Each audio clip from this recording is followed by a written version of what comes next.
Nah, kemudian kira-kira apa nih rekomendasi dari Mas Arga ya, yang terbaik lah ya, dalam mengembangkan strategi pengawasan kolaboratif yang efektif? Ya, yang pertama tentu saja tadi sempat saya highlight adalah mulai melibatkan publik dalam pengembangan teknologi aplikasi digital. Karena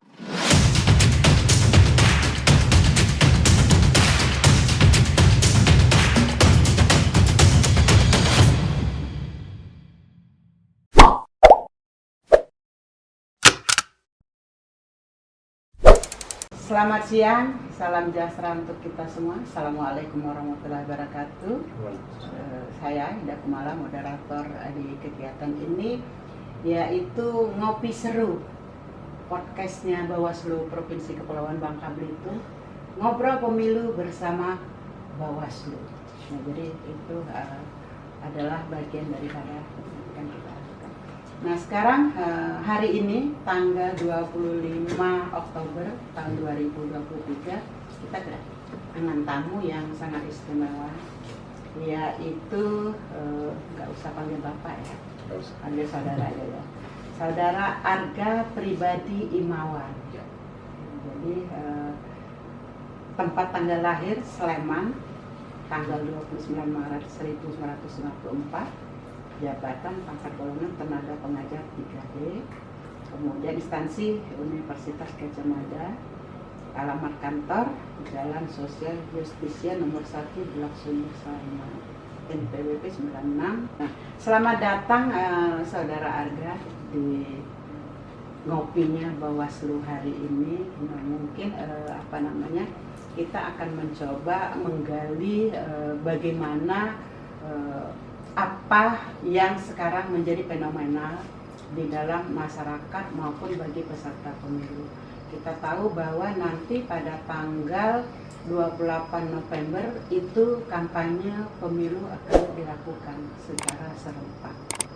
Nah, mengingat kita Bawaslu itu ada program yang namanya pengawasan partisipasi. Jadi kalau di program pengawasan partisipasi itu kita banyak mengajak orang, masyarakat, stakeholder untuk bersama-sama berpartisipasi untuk melakukan pengawasan. Nah, tetapi sekarang kita ternyata Bawaslu lebih maju ke depan. Mereka justru sekarang membuat suatu penemuan baru bahwa pengawasan kolaboratif pada ruang digital berbasis integrasi pengetahuan. Nah, kalau kita melihat sudah ada kata kolaboratif, berarti di situ tidak lagi partisipasi, tapi sudah ada kolaborasi, sudah ada kerjasama. Nah, jadi artinya tidak lagi menjadi partisipasi atau tidak lagi hanya sebagai pengawas yang cuma melihat dan sebagainya. Jadi sudah lebih maju. Nah, mungkin kita nanti akan ngobrol-ngobrol dengan Mas Arga lah ya. Dengan Mas Arga, mungkin dari sini nanti saya akan sedikit memberikan pertanyaan-pertanyaan. Nah, jadi nanti Mas Arga mungkin bisa memberikan gambaran apa sih yang kami inginkan di dalam ngopi seru ini. Yang pertama mungkin ini, apa sih pengawasan kolaborasi di dalam dunia kita itu, Mas Arga? Ya. Sebelumnya terima kasih Ibu Ida dan terima kasih teman-teman di Bawaslu Kepulauan Bangka Belitung atas undangan diberikan. Sangat terhormat untuk bisa mengisi acara podcast Ngopi Seru ini, karena ini menjadi salah satu medium menarik untuk bisa mendiseminasikan tentang pengetahuan yang selama ini kita dapatkan di bangku perkuliahan maupun di lingkup universitas. Nah, ini menjadi salah satu ide untuk menjawab dari pertanyaan nomor 1. Ini salah satu menjadi ide untuk mendorong terkait dengan penghapusan batas, baik dari batas aktor maupun sektor bagi lembaga penyelenggara pemilu. Karena yang kita tahu sekarang ini ruang digital menjadi tantangan serius bagi lembaga penyelenggara, khususnya bagi Bawaslu. Semisal dalam pengawasan pemilu, ruang digital itu running 24 jam dan itu bisa dan itu tidak selaras dengan cara-cara kerja lembaga penyelenggara yang hanya sekitar 8 jam dalam melakukan tugasnya.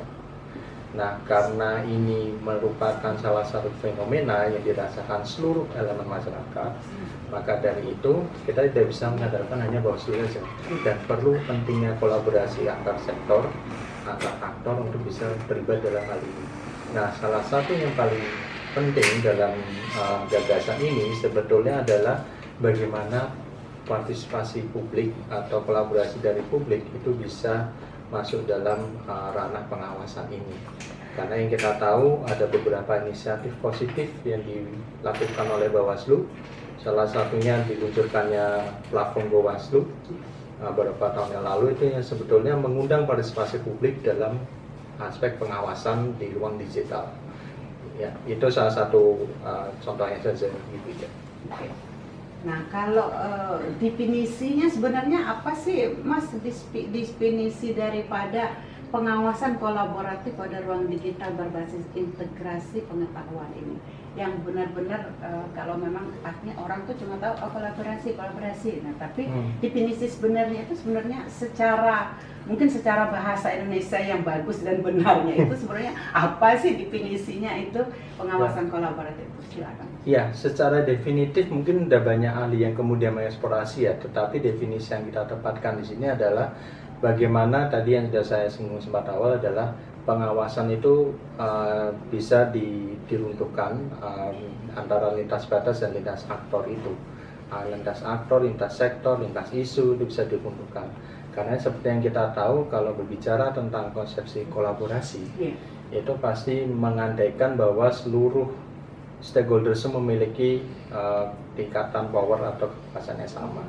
Nah, caranya bagaimana supaya setiap stakeholders yang berbeda power ini bisa saling diturunkan dan kemudian bisa bertemu satu sama lain sehingga menciptakan suatu pengawasan kolaboratif. Terima kasih, Mas. Jadi memang artinya Bawaslu tidak hanya dalam pengawasan partisipatifnya, karena kadang-kadang kalau pengawasan partisipatif ini kan kita mengharapkan orang itu berpartisipasi, tetapi kalau dalam pengawasan kolaboratif ini kita betul-betul mengajak orang itu untuk sama-sama bekerja bersama-sama untuk tadi yang dikatakan Mas Arga tadi, menghilangkan batas-batas tadi, sehingga batas-batas itu menjadi satu kesatuan yang terintegrasi. Terintegrasi itu artinya nanti bisa menjadi bagaimana publik atau bagaimana nanti masyarakat melihat bahwa kami ini hadir gitu di dalam pengawasan pemilu. Oke, makasih Mas. Nah, mungkin ini masih ada lagi banyak nih sedikit pertanyaannya. Cuma nanti dari jawaban-jawaban itu ya.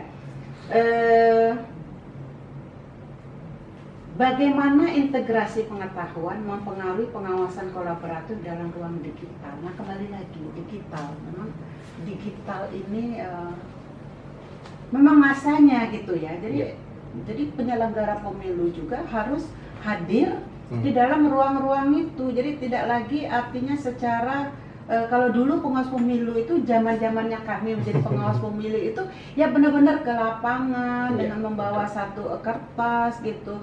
Kemudian ya foto-foto juga nggak ada karena zaman dulu artinya susah banget untuk dokumentasi. Nah, tapi kalau sekarang memang digital ini luar biasa. Nah, jadi untuk pemahaman melalui digital ini pengetahuan itu harus harus dirasakan oleh semua masyarakat atau stakeholder.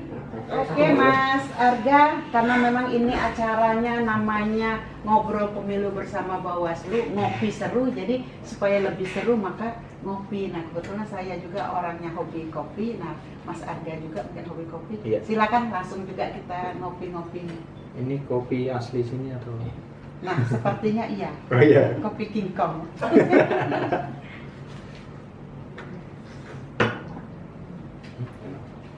Enak ya? Siapa dulu yang buatnya? Bawaslu provinsi ya. Nah, mungkin kembali lagi kita ke manfaatnya, Mas Arga.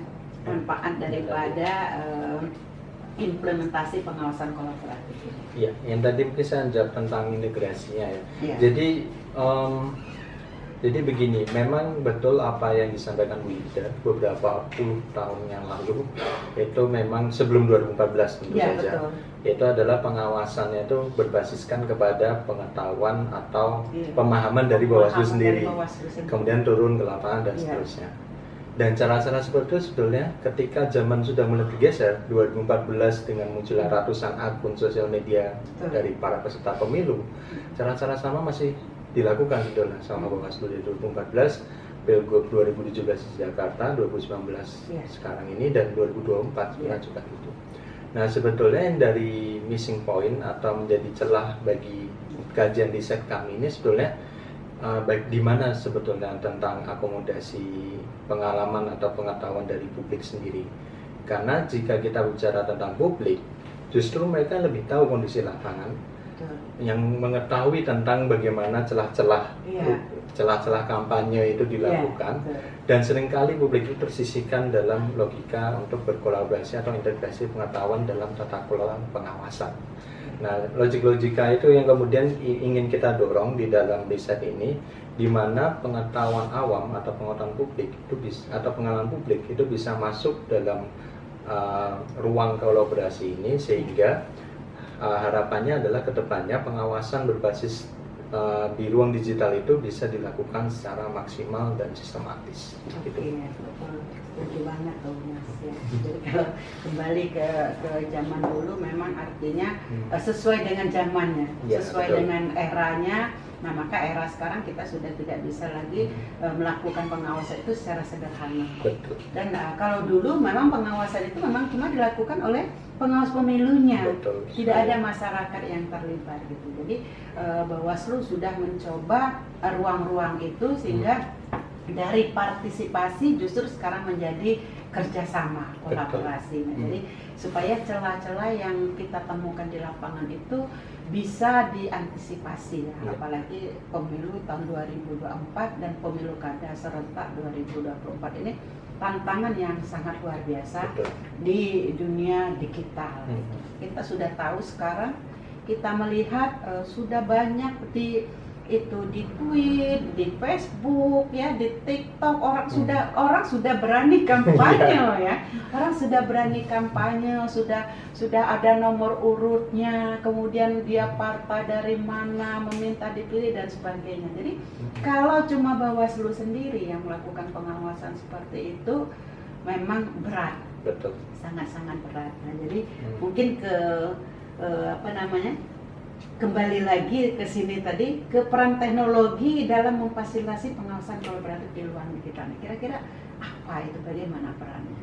Sebetulnya teknologi itu sebagai medium alat ya, yang alat kita untuk mempermudah segala aspek proses-proses yang panjang, dan teknologi hadir untuk memangkas itu semua. Dan sebetulnya apa yang diinisiasikan oleh Bawaslu sejauh ini itu adalah memotong atau memangkas hal itu, memangkas waktu.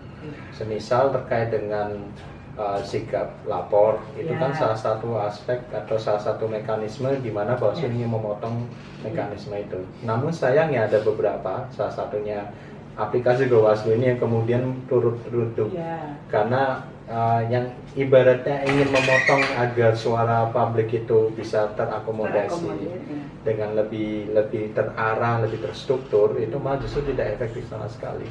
Nah, dasar-dasar itu yang kemudian ini sebetulnya salah di mana. Dan tetapi kalau misalnya kita menggunakan pemahaman terkait dengan ilmu teknologi, sebetulnya teknologi itu ya tidak ada yang salah dengan teknologi, tetapi bagaimana kita memanfaatkan interaksi antara aktor atau pengembang teknologi atas hal itu, gimana memanfaatkannya atau menginterpretasikannya itu yang seharusnya mencapai titik temu. Sayangnya sampai saat ini di lembaga penyelenggara masih belum menemukan titik temu sebenarnya teknologi ini dimaknainya harusnya seperti apa gitu. Nah itu. Jadi artinya itu nanti bisa menyambung kepada pertanyaan saya selanjutnya ya.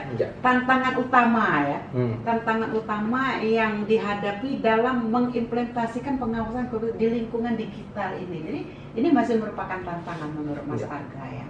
Ya, tantangannya sebetulnya ini yang ditempatkan kepada pengembangan teknologi aplikasi digital itu sendiri. Karena sejauh yang saya tahu, beberapa riset juga mengkonfirmasi terkait dengan ini, pengembangan teknologi aplikasi digital itu selalu menyisihkan partisipasi publik di dalamnya, sehingga itu menimbulkan efek yang sangat besar. Salah satunya adalah publik enggan untuk kemudian memanfaatkan teknologi tersebut. Misalnya Bawaslu, ketika saya melihat pada Play Store, itu hanya sekitar 1.000 orang pendownload di antara ratusan juta penduduk yang ada di Indonesia. Nah, ini sebenarnya dari tantangan sendiri, apa yang salah? Oh, ternyata kita menemukan bahwa ketika publik disisihkan pada diskusi pengembangan teknologi aplikasi digital itu, maka publik akan enggan untuk kemudian memanfaatkan teknologi tersebut.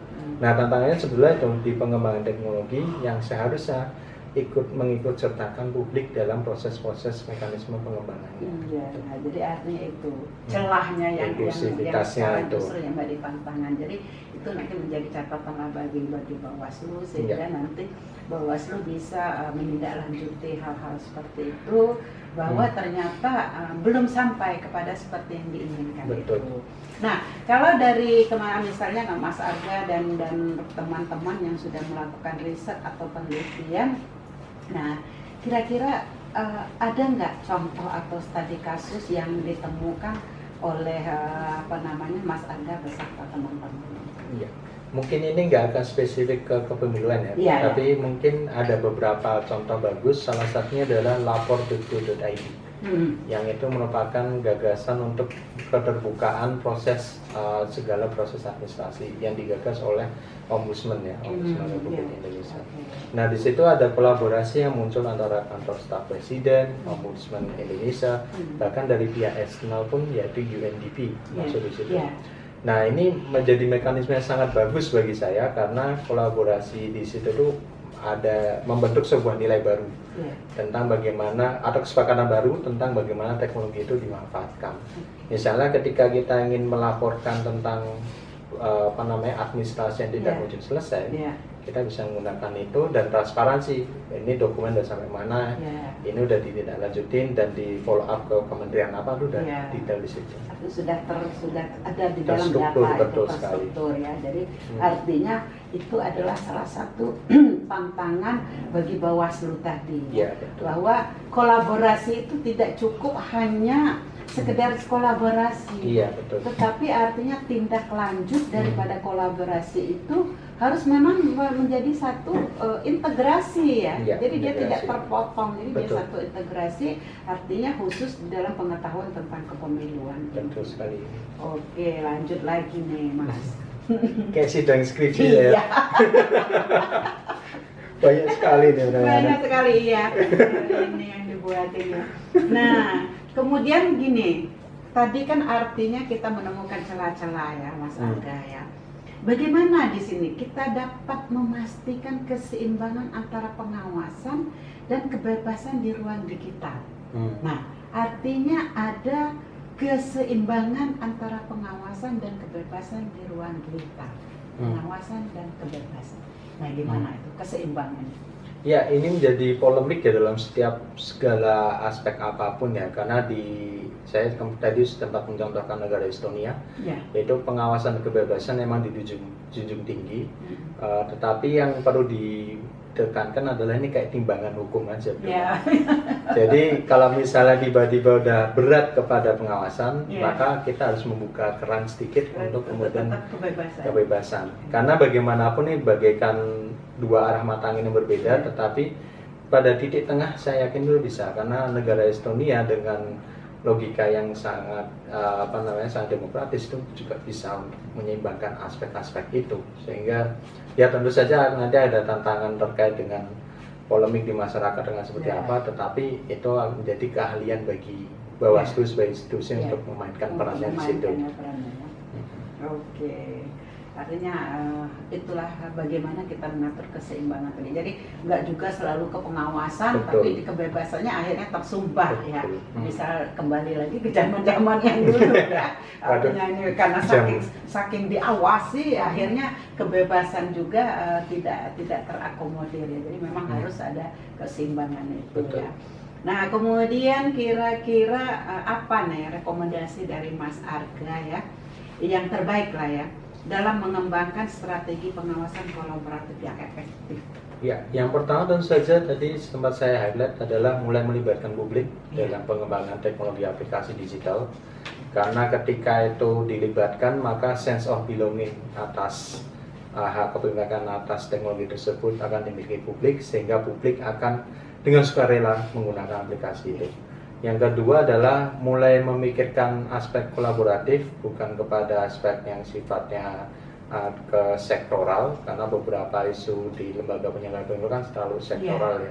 Sehingga itu diruntuhkan untuk lebih kepada membangun nilai bahwa kita harus menjaga demokrasi di Indonesia secara lebih bagus, karena ketika itu bisa dijaga, maka kepercayaan publik terhadap lembaga penyelenggara akan semakin tinggi, dan itu juga akan berdampak juga terhadap kualitas demokrasi Indonesia untuk lebih baik ke depannya. Oke, jadi artinya tidak hanya terbatas di dalam ruang penyelenggara pemilu, terutama pengawas ya. Artinya kita juga tetap harus membuka ruang itu bahwa pemilu ini adalah salah satu bagian daripada demokrasi. Betul sekali. Jadi justru demokrasi itulah yang harusnya kita jual ya. Nilainya itu kepada masyarakat, sehingga masyarakat tuh, karena ini demokrasi ya, maka semua orang punya hak, maka semua orang untuk hak untuk hadir di situ, semua orang punya hak untuk mengakses gitu. Nah, jadi mungkin itu nanti yang akan menjadi bagian dari tugas Bawaslu kembali ya. Jadi tugas semuanya. Ya, tugas semuanya tadi ya. Jadi tugas fungsinya itu ada di Bawaslu, tetapi artinya tugas kita menjaga demokrasi itu adalah tugas semua elemen daripada anak bangsa. Iya. Gitu. Oke, ini banyak nih pertanyaannya. Nah, kemudian bagaimana organisasi dapat berkontribusi dalam menciptakan ruang digital yang aman dan terkelola dengan baik? Nah, ini yang tadi udah ada juga disinggung-singgung oleh Mas Arga ya. Bagaimana ya bisa terkelola dengan baik, sehingga ruang-ruang ini artinya memang bisa dipakai, bukan cuma hanya sekedar kalau bahasa kitanya anget-anget apa gitu ya. Nah, jadi artinya dia memang harus dikelola dengan baik, kemudian memang melibatkan yang namanya bukan hanya sekedar penyelenggara pemilu yang punya kepentingan dengan pemilu, tetapi memang itu melibatkan seluruh anak bangsa. Dan bagaimana anak bangsa ini akhirnya ingin hadir tadi. Jangan tidak hanya sebagai malas lah, itu kan cuma urusan pemilu. Kita ini kalau pemilu ini, nah gitu kan sebenarnya kan. Masyarakat itu kan sepertinya selalu seperti itu ya, sudahlah dia bilang 5 tahun sekali datang coblos udah. Nah, tapi partisipasi mereka untuk bekerja sama tadi tidak ada gitu. Nah, jadi mungkin itu. Ya, mungkin kembali lagi kepada interpretasi atau pemaknaan dari setiap aktor ya. Karena dari hasil telah kami juga menemukan memang ada persinggungan yang tidak berada di frekuensi yang sama di antara aktor yang untuk memaknai pemilu itu sendiri. Tetapi kedepannya ini menjadi menarik, karena di tahun 2024 ini menjelang pemilu ini justru baik dari generasi milenial maupun generasi Z kemudian memiliki frekuensi yang sama. Mereka justru tidak, menurut saya sangat optimis bahwa mereka tidak akan golput di dalam ini, karena mereka sudah terpapar oleh arus informasi yang kuat, dari informasi yang positif terkait dengan bahwa pemilu ini menjadi salah satu nyawa demokrasi di Indonesia. Dan ini menjadi salah satu mekanisme di mana mereka bisa berpartisipasi aktif untuk menyampaikan apa yang menjadi agenda-agenda mereka ke depannya. Misalnya beragam survei sudah menunjukkan dari 1.200 responden untuk anak muda, itu mereka memang menginginkan yang lapangan kerja, dan tidak ada yang menjawab sangat kecil, sekitar di bawah 1% itu menjawab tidak tahu atau tidak jawab. Jadi sebetulnya nih anak muda ini sangat aktif dan untuk persepsi tentang pemilu semakin kesini semakin berada pada frekuensi yang sama. Jadi saya optimis untuk insya Allah mudah-mudahan ini, cuma nanti artinya bagaimana menindaklanjuti ini menutup celah-celah supaya artinya memang kolaborasi ini memang tidak hanya melibatkan satu atau dua ya. Jadi memang semuanya memang harus dilibatkan. Cuma kembali lagi ke sini kalau di sini kan ada disebut di mana pengawasan kolaborasi bermanfaat untuk menghindari kesalahan atau penyalahgunaan. Nah ini kan kita takutnya itu tadi ada kebebasan, nah kemudian tadi ada pengawasan, nah takutnya ini nanti kebebasan ini justru disalahgunakan sehingga akhirnya informasi-informasi yang sampai kepada orang lain itu akhirnya informasi yang salah gitu. Nah bagaimana menurut Mas Arkan? Iya, pemilu 2019 sudah mengisyaratkan itu ya, sudah ada beberapa indikasi terkait dengan itu. Misal ada 17.000 pelanggaran, hanya berapa ribu, 2.000, 2.000, 3.000 yang ditindaklanjutin, sisanya enggak. Nah, ini sebetulnya udah balik ke jawaban saya tadi tentang bagaimana keseimbangan peran antara pengawasan dan kebebasan itu bisa diseimbangkan. Karena ketika itu bisa diseimbangkan, maka itu akan berdampak kepada tidak hanya pada trust publik kepada penyelenggara pemilu, tetapi juga pada kualitas demokrasi, terutamanya tentang kebebasan berpendapat di Indonesia yang juga turut ikut meningkat. Jadi bayangan saya sih untuk rumus bakunya tidak akan pernah selesai, tidak ada yang pernah bisa langsung memperjelas itu, karena ruang digitalnya adalah ruang demokratis sebetulnya, sehingga kita nggak bisa kemudian mengkontrol, fully kontrol terhadap hal itu, tetapi kita bisa pada semi kontrol untuk mengatur batasan-batasan aturan main yang bisa dilakukan. Oke, lanjut ngopinya Mas Arga. Mumpung kopinya enak. Nanti kalau udah nggak di Bangka Belitung udah ganti kopinya. Nunggu 2 jam nih untuk sidang skripsi ya. Sidang skripsi. Sidang skripsi ya. Nah jadi kalau kita kembali lagi ke tadi ya, masalah kolaboratif ini, kemudian ada pengawasan, harus ada keseimbangan antara pengawasan dan kebebasan, kemudian bagaimana kebebasan itu tidak disalahgunakan, kemudian artinya kita tidak bisa menutup semua bahwa tidak akan disalahgunakan. Betul. Pasti ada ruang-ruang itu ya, yang namanya kejahatan itu pasti tetap ada di ruang apapun, baik itu di ruang maya maupun di ruang yang nyata ya, pasti itu akan terjadi. Nah kemudian kira-kira ini benar skripsi juga ini si Mbak Rini ini ya.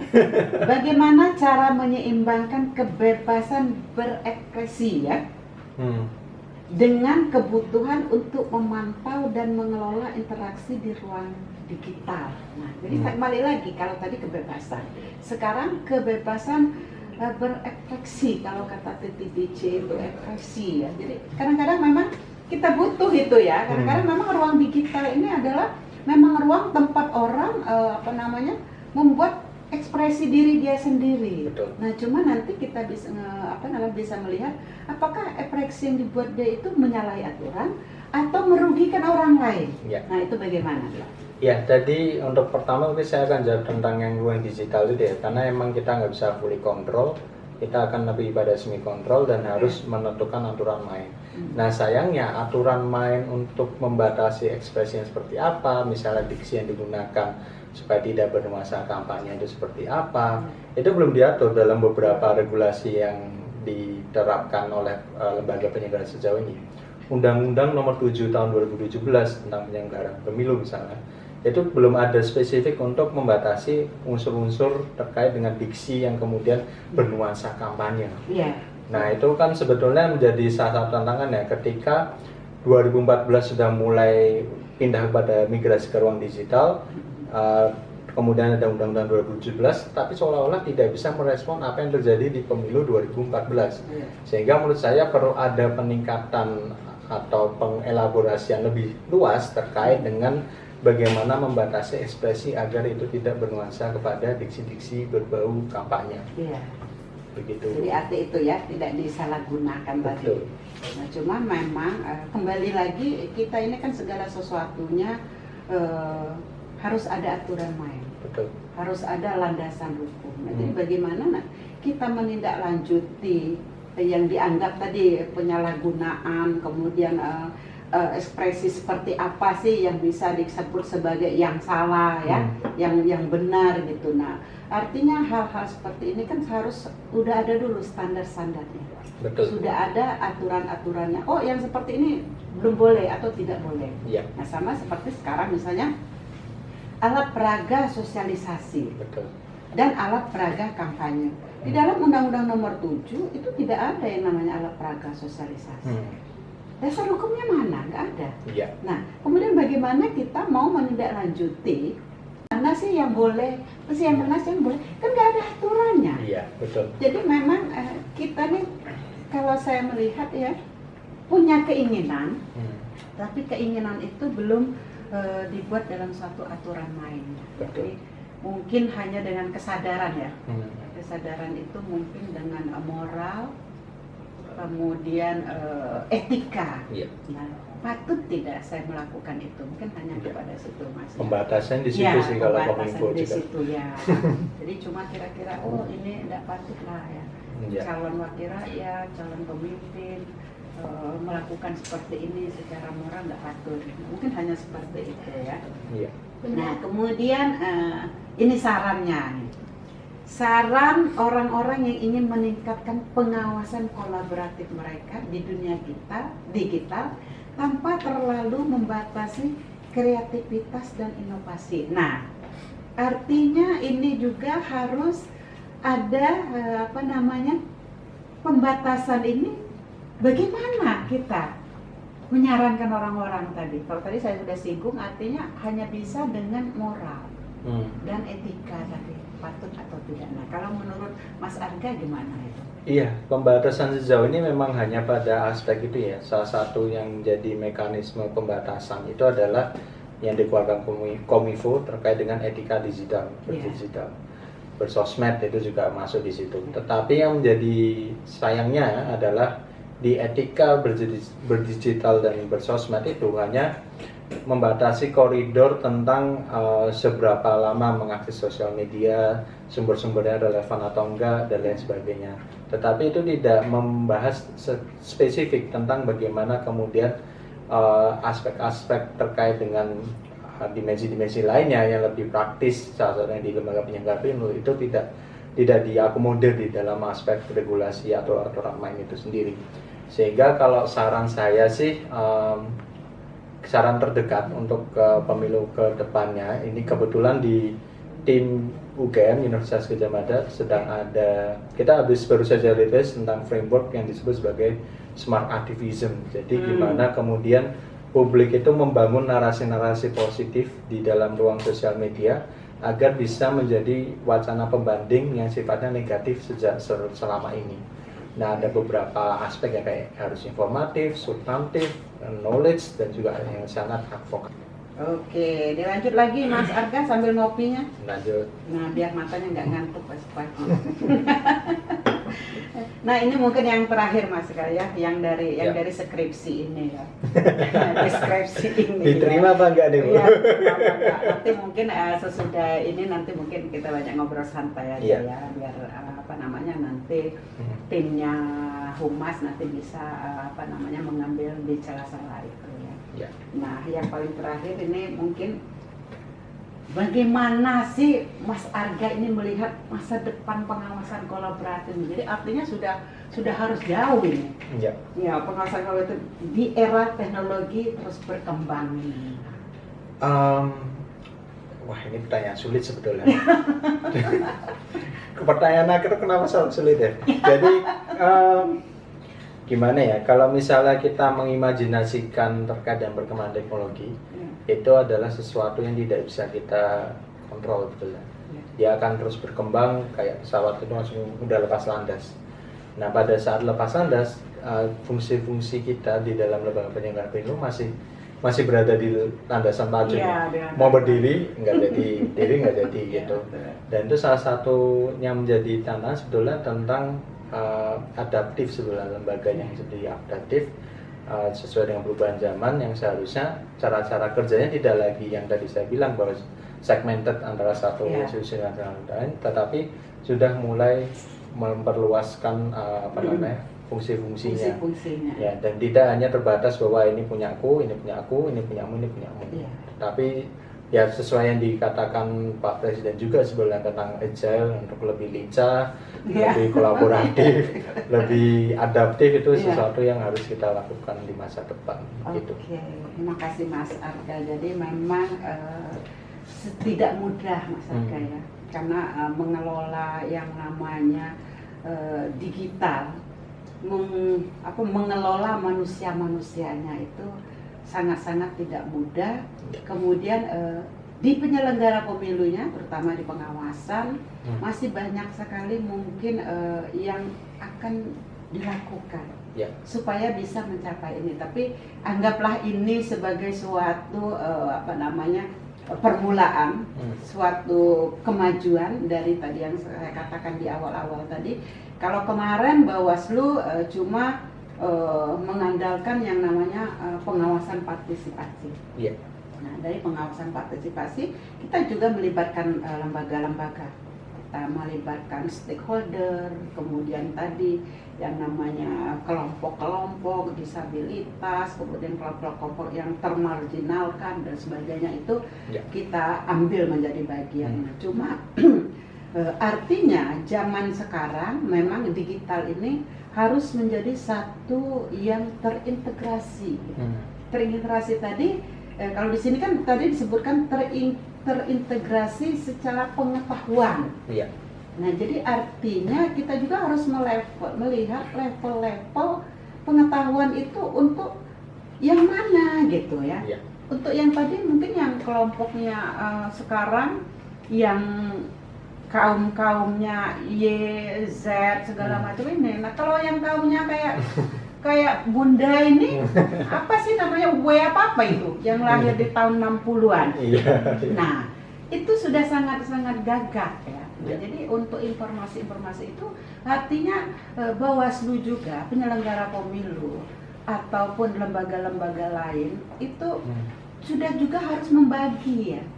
Artinya segmen-segmen itu ini untuk yang tadi yang Z, Y dan sebagainya. Untuk yang W yang segala macam ini juga harus ada. Karena ini kan setengah itu. Betul. Nah, dan mereka juga masih punya hak pilih yang pasti. Nah, jadi mungkin apalagi itu saran yang paling mengenal lah untuk Bawaslu untuk menindaklanjuti daripada pengawas. Nah, jadi terima kasih Mas Arga ya. Jadi Mas Arga orangnya masih muda, jadi masih masuk kelompok yang tadi ya. Kalau Bunda ini benar-benar sudah masuk yang kelompoknya tadi ya, tapi bagaimanapun kelompok-kelompok yang seumuran Bunda ini tetap harus menjadi bagian ya. Jadi tidak hanya mengedepankan kelompok yang tadi Z dan Y segala macam, tapi kelompok yang di atas itu juga harus menjadi perhatian, sehingga Bawaslu juga harus punya kolaboratif itu yang ada jenjangnya. Nah, jadi tidak hanya ini hanya mementingkan kelompok pemilih pemula. Nah, tapi juga satu yang saya selalu mengingatkan, karena saya mantan penyelenggara, mantan pengawas pemilu, saya selalu mempunyai tujuan, mempunyai keinginan kelompok-kelompok yang termarginalkan. Nah, jadi kelompok-kelompok ini justru banyak yang ini kadang-kadang tidak tersentuh. Nah, kelompok-kelompok disabilitas. Kadang-kadang kita ingin disabilitas itu mempunyai akses. Kalau sekarang kita Bawaslu sudah punya Rahma akses disabilitas. Nah, tapi kemarin saya pernah bikin kegiatan di Bawaslu Kota Pangkal Pinang, suatu saya masih menjabat ya. Kami mengundang disabilitas. Nah, begitu mereka datang, saya langsung sadar ternyata kita nggak ramah dengan mereka. Satu aja, mereka pakai kursi roda. Bagaimana mereka mau naik ke kantor Bawaslu? Gak ada sarana kursi roda. Itu kan artinya kita belum sampai kepada kolaborasi, kita belum sampai kepada situ. Nah, mungkin itu nanti yang menjadi bagian dari yang harus kita sentuh juga ya. Jadi artinya segmen-segmen ini tetap harus berlanjut ya. Terima kasih Mas Arga yang sudah hadir hari ini di Bawaslu Provinsi Kepulauan Bangka Belitung.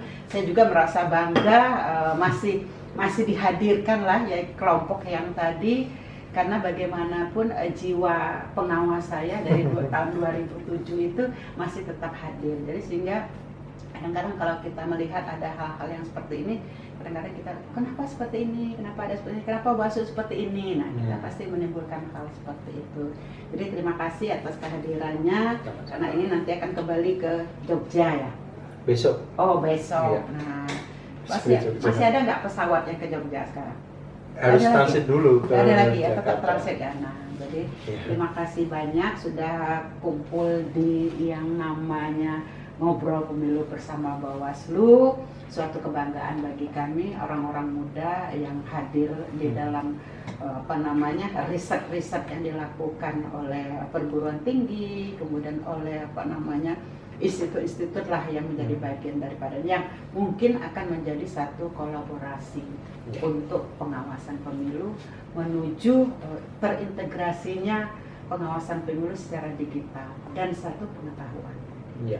Terima kasih banyak. Saya nggak ada pantun, cuma ada pantun lama, ini pantun Bawaslu. Mendengar lagu hatinya pilu. Cakep.